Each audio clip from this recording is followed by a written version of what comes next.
Welcome to Pushing Up Lilies. I'm your host, Julie Mattson. Pushing Up Lilies is a weekly true crime podcast with spine-tingling, unusual, and terrifyingly true stories from my perspective as a forensic death investigator and a sexual assault nurse examiner. Do I have some stories for you? Are you ready? Happy Wednesday, y'all. I hope that everyone is ready for the hustle and bustle of the holidays. I tell you what, I went to Kroger the other day to buy groceries, and I thought I was ahead of everyone else, and I was not. I mean, there were so many people in there, and let me tell you, the employees could not keep the shelves stocked. It was crazy. I just do not like the grocery store. But I told my husband that day, I said, I don't know which I like least, going to the grocery store or ordering on Instacart and getting the wrong thing and end up having to go anyway. That's kind of what's aggravating. Last time I ordered my groceries to be delivered, half of the contents rolled out of the sack into the driver's car, and then I did not have all the ingredients to make what I set out to cook for dinner. Kind of messed up my plans, and their resolution is giving you your money back, but yet you still don't have the product you need to cook what you wanted for dinner. Anyway, that's aggravating, but I do not like the grocery store. And everything is already picked over. I was really surprised. Hard to find and picked over. But anyway, I'm not normally a complainer, but that was not fun. Of course, I think I made the wrong decision by going on a Sunday because everyone's off, and let me tell you, they were all at the grocery store. I was thinking this week about how ironic it is that some of the older cases are coming back into the news. You know, the Menendez brothers trying to appeal their sentence based on people coming forward saying that there was sexual abuse in the family. You know, that's been recently in the news. I think there's a new documentary on the JonBenet Ramsey case. So that has come back out. And then most recently, Susan Smith came up for parole. And so I thought I'd talk a little bit about Susan Smith this week. Many of you may remember her story. Many of you may be too young to remember her story. But Susan Smith's car, and this happened back in 1994, was pulled from the bottom of a South Carolina lake. Inside were the bodies of her two young boys. The most horrifying part of this story, I mean, it's all horrifying, but the most horrifying part of this story is that they were still strapped into their car seats. Michael was 3, and Alex was only 14 months old.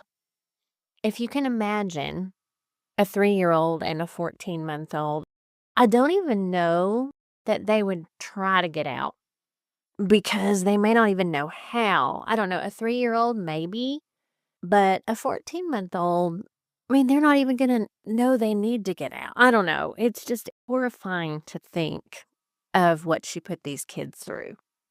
There were some other items in the car, one being her wedding dress and the other being a photo album.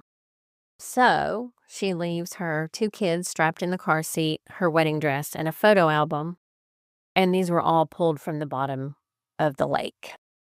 Her husband stood behind her for 9 days while she lied about a fictional carjacker and pleaded for the return of her children. And I can remember seeing this on TV. I mean, we see this a lot with disappearances. I mean, we saw Natalie Holloway's parent asking for help finding her and asking for leads when she went missing. And then we all remember the Shanann Watts case when Chris Watts was on TV and he was begging for information on where Shanann was, although Chris Watts just seemed shady from the very beginning. I don't know what y'all think, but I mean, he never seemed sincere. I believe he laughed a couple of times. You could tell something was wrong with him. And I guess I kind of felt all along that he had something to do with her disappearance. Then again, you don't know their personality. So anyway, I just did not have good feeling about Chris Watts from the very beginning. Susan Smith was on TV and was actually begging for the return of her children, and her husband even believed her story. And like I said, I just remember, I mean, it was on the news a lot, and they still replay it to this day, her begging for the return of her 2 children. Susan, who is now 53, was recently eligible for parole, and she pled for her own mercy in front of the parole board. Her parole was unanimously denied after her ex-husband and 14 other witnesses gave pretty emotional statements opposing her release. I'm always happy to see when family and friends and victims' families show up at these parole hearings to try and fight release for people who have committed crimes like this. Her ex-husband, David, went to the parole hearing and actually spoke up. Now, at the time of this incident, Susan was 23. It's hard to believe that it has been 30 years since this happened, y'all, because I can literally remember watching this on TV and feeling so bad for her because, I mean, she cried boohoo ugly tears, and I felt so bad for her. I was like, "Oh my gosh, someone stole her children, and she must be devastated," and yeah, I mean, suckered me right in. Of course, 30 years ago, I was in my 20s too and was a little more gullible than I am now. So this was back in November of 1994. Her story was that a black man carjacked her vehicle in the city of Union in late October. People across the country phoned police with tips and they set up vigils. They actually searched for these boys, which, like I said, she was very believable. She was on TV, she was crying, she was begging for her children to be returned. And of course, none of us knew her, and we had no reason to believe that she wasn't telling the truth.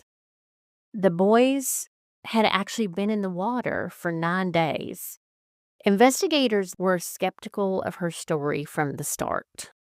I mean, they knew more than we did. We were just the public watching this mom on TV whose children were missing.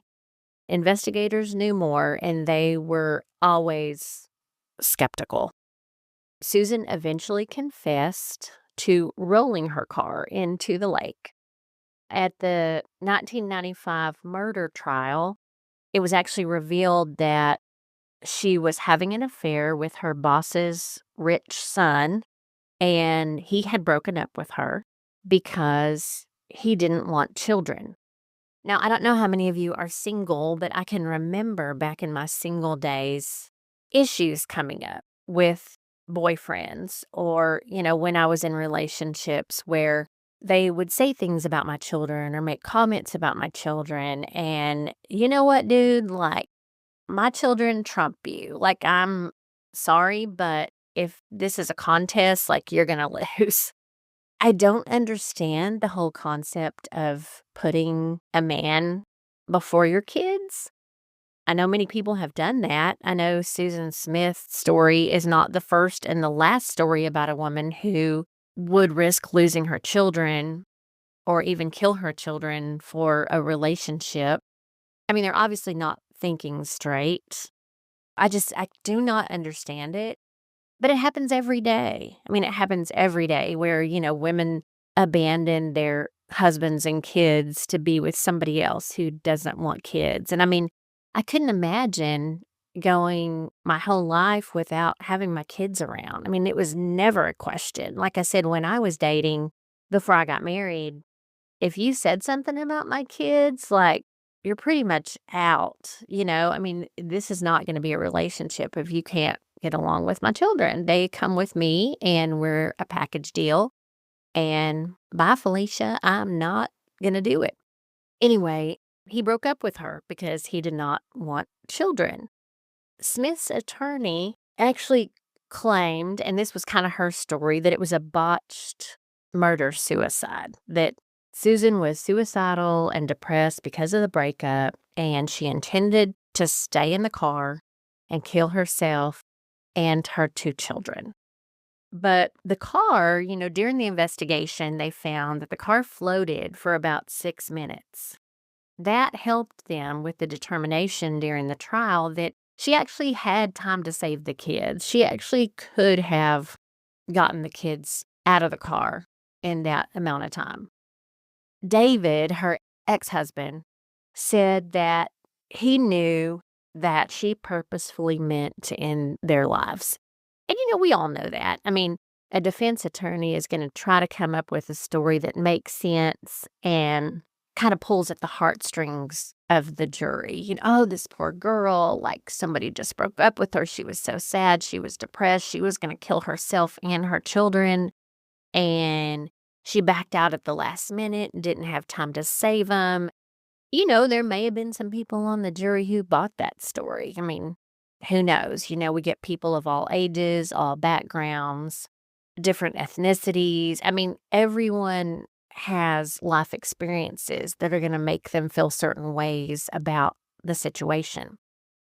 In the 90s, Susan worked at a local textile mill with her lover, with this man that didn't want children, and she received a breakup letter from him, and then honestly believed that if she didn't have the kids, they would be able to work things out, that this would work out. We can be a couple. And, those of us who think normally, I like to think I think normally most of the time, but those of us who think normally would never be like, oh, if I didn't have my kids, I could be with this guy. And I mean, I don't know what the guy looked like. I don't. He may have been amazingly good looking, which still would not be enough to kill your children. He obviously had money. I think a lot of the stories that I read said that he was her boss's rich son, and they definitely made note of the word rich. So I believe that was probably part of the reason that she was wanting to have this relationship with him. Now, the death penalty was sought, but the jury opted to give her a life sentence. Many people are like, why didn't they just give her the death penalty? But you know what? If they had given her the death penalty, she'd probably still be alive anyway. It takes a while for that to kick in so that they actually carry out the jury's wishes. And the jury really felt that if she spent life in prison, that she could reflect on her actions and that punishment would be worse than death. But I don't think she ever felt remorse. I mean, even her ex-husband, David, said he never really felt that she was remorseful about what she did.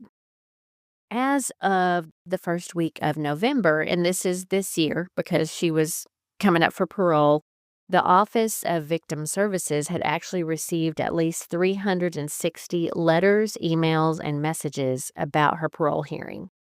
All opposed her parole except for 6. Only 6 of those 360 letters, emails, and messages that were received, all of them were like, no way, don't let her out. 6 of them actually felt like she should be released on parole.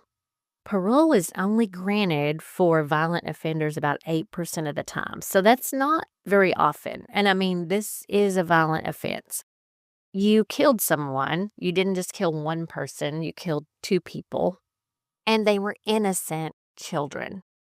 No parole for this lady. I mean, if it's only granted 8% of the time, her chances were slim anyway.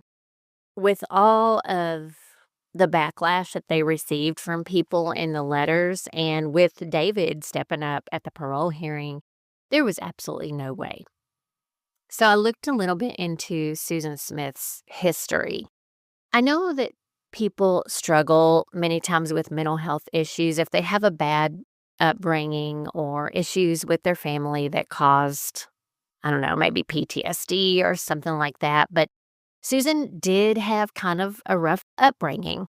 Her father died by suicide when she was only 6, and so Susan herself attempted suicide at the age of 13. Her mother married a man, Beverly Russell Jr., who it was revealed later that he molested Smith when she was a teenager. I mean, she hadn't been without hardships, but I don't know. I mean, I hate to be hard nosed, but guess what? We've all had hardships. We've all had things happen in our lives that aren't exactly ideal, that we couldn't control. But at some point, you have to realize what's right and what's wrong, and you have to walk that right path. The weird thing is, Beverly Russell, her mother's husband, and Smith actually both have stated that sexual relations continued between the two of them until 6 months before the murders. Hello. Seriously, you're married with two young children and you're sleeping with your stepdad.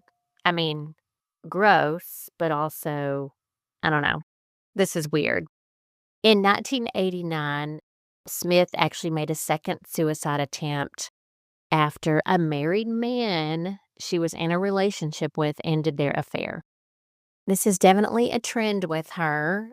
Number one, dating a married man. And yeah, she did try to kill herself. I don't know how, but apparently this married man tried to break up with her and she felt like that was the answer. The interesting thing is, while in prison, Susan actually had multiple internal punishments for sexual interactions with correctional guards. I mean, we hear of this happening all the time. Unfortunately, I have some friends who work in the prison system, and this happens frequently. And I think that, many times the guards who don't get a lot of attention at home start being manipulated and given attention by the inmates. And for some reason or another, it's flattery to them and they start getting suckered. And I don't know. I mean, I'm not saying that it's 100% the inmate's fault. I mean, you should know right from wrong.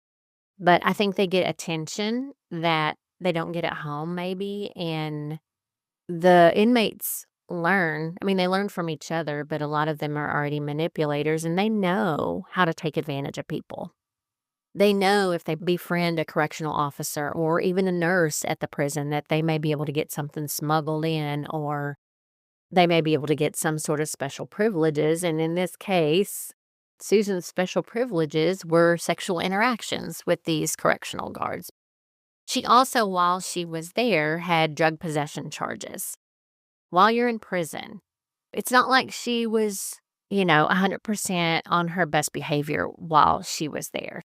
It's like, let's don't do what's best to try to get out, and then let's go before the parole board in 30 years and try to beg to be released when we haven't really been the most upstanding inmate anyway. In 2000, two correctional officers at the Camille Griffin Graham Correctional Institution, Lieutenant Houston Cagle and Captain Alfred Rowe Jr. were actually charged with having sex with her. So I don't remember this story. I don't remember this coming out in the news. Maybe life was busy for me at that time, and maybe it was televised and I just never saw it. Or maybe I just didn't care.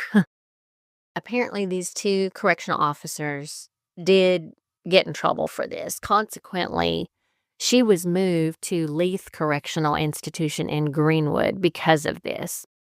In 2001, Rowe, one of the correctional officers, pleaded guilty to having sex with Smith, and he received 5 years probation, and he was fired after working for the South Carolina Department of Corrections for 13 years. She was also disciplined for having sex 4 times with 50-year-old guard Houston Cagle, who pled guilty and spent 3 months in jail. And this is because having sex with an inmate is actually a felony, and it actually carries a possible 10-year prison sentence.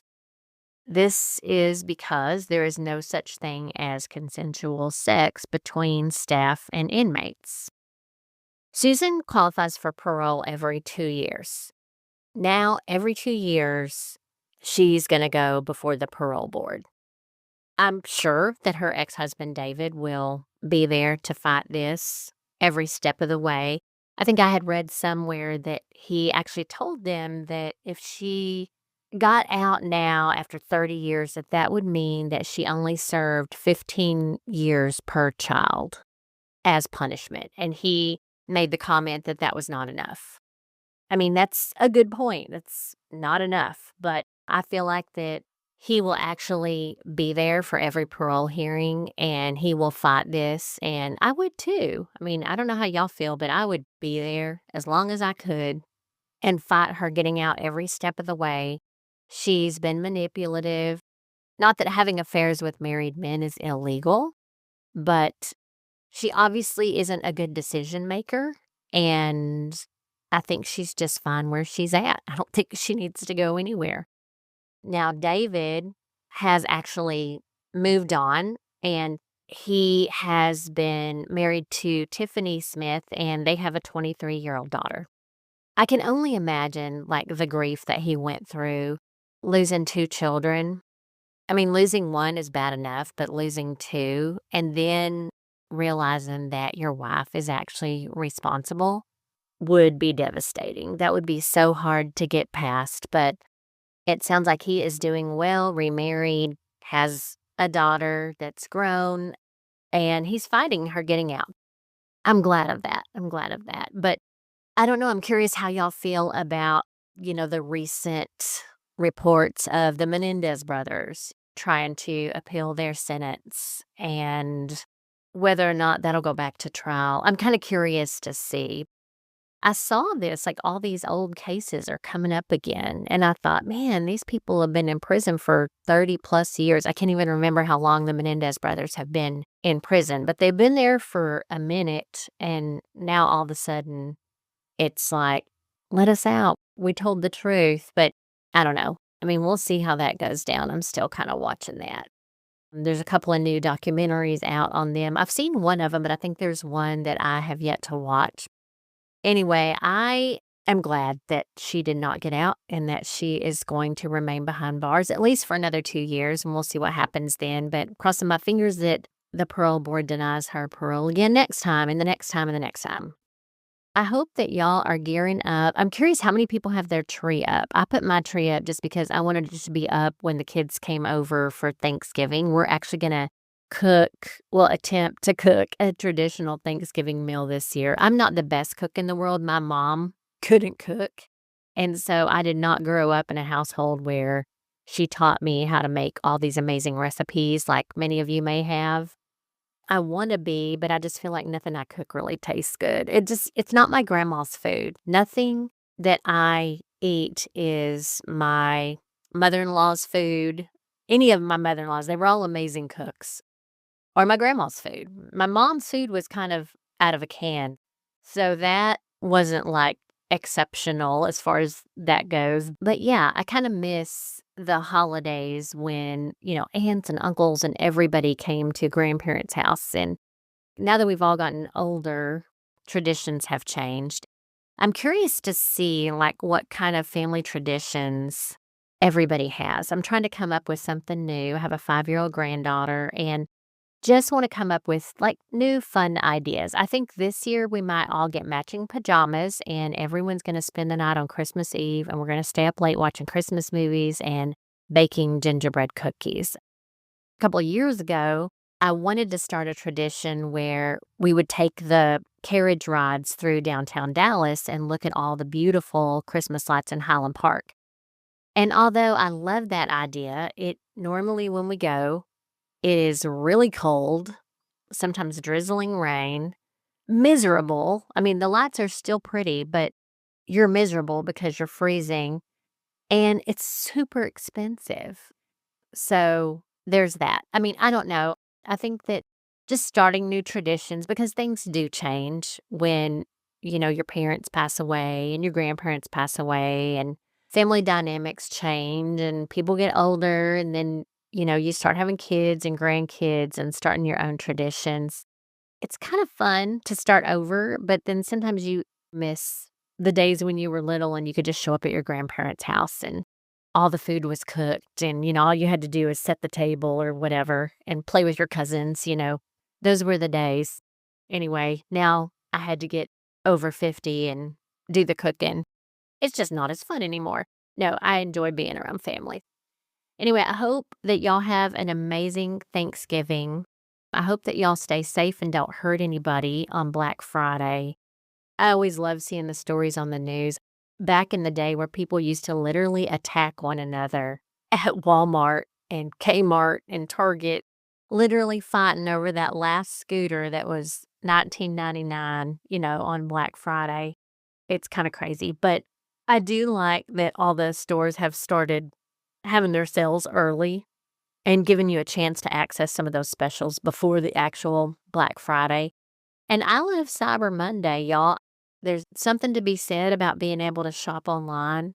It's scary when you don't know what you're getting, but if you know what you're getting and you know the quality, if it's a brand you're familiar with or whatnot, like I love me a good Cyber Monday sale. I don't know.